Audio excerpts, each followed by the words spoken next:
It's the ultimate travel guide from the people who know it best. Weekends with Yankee.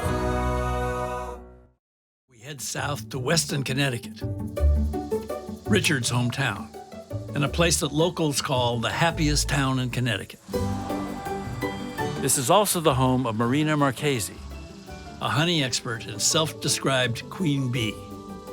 Along with her colony of bees, Marina is changing the way people appreciate honey. At what point do you put your face guard on?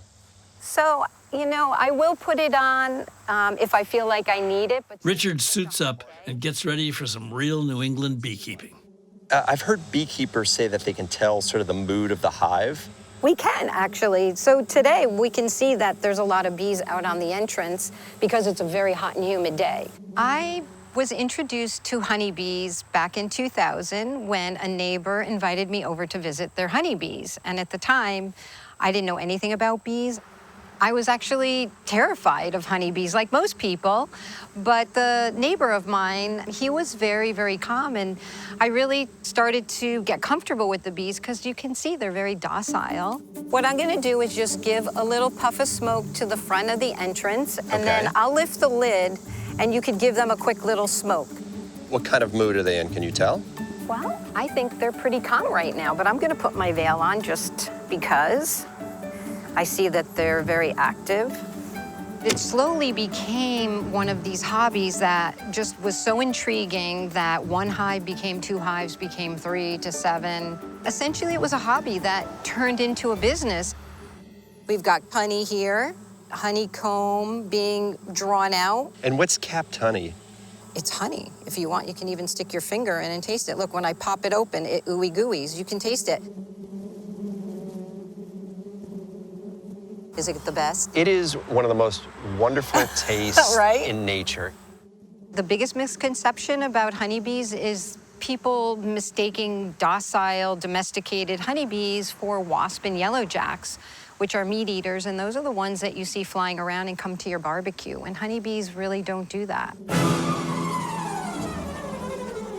Oh, there's the queen. Oh, right here with the dot on her. Yeah, see, she's much bigger, and she's crawling around.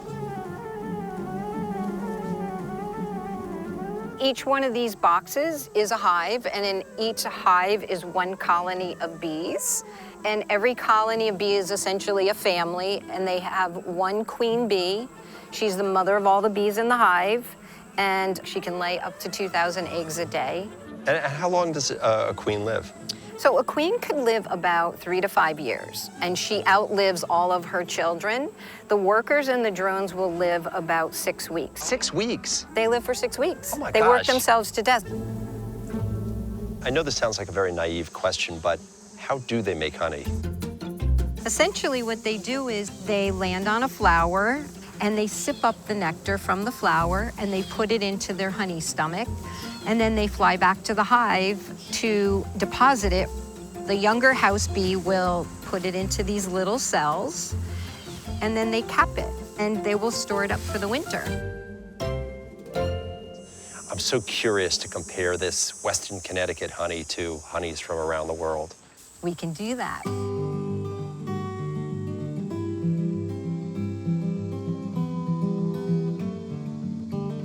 I really love to do honey with cheeses. You can just make a really beautiful platter, cut a piece of honeycomb right off of the frame, grab A piece of bread. a piece of bread, and how about some ricotta cheese? Okay. Just grab some of that honeycomb Just grab that. and take a nut, because honey goes with every single food group. Okay. Here we go. That is so wonderfully fantastic. This was the honey from here. It has a very light taste to it. Yeah, I mean, our it's very honey, sweet. Yeah, our honey's pretty light this time of the year. There's nothing better than fresh honeycomb. I can honestly say that is the best honey I've ever had. Such a light flavor, sort of danced up. fresh, It's really so fresh. It almost danced on my tongue. Right? That's a great way to say it.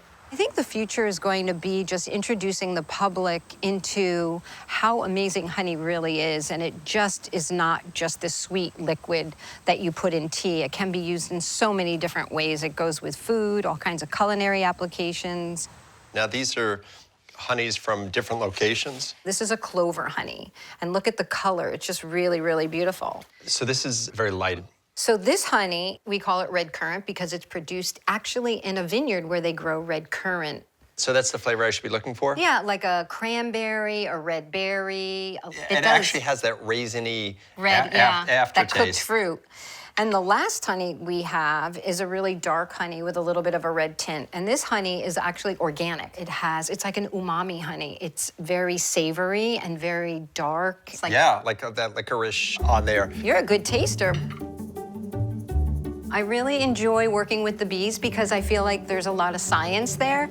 But then I just really love that I could do the art and apply it to honey and sort of stage these beautiful tastings and, you know, admire the colors and the aromas and the flavors. It's really a sensory experience, working with the bees, but also with honey. So my world's complete.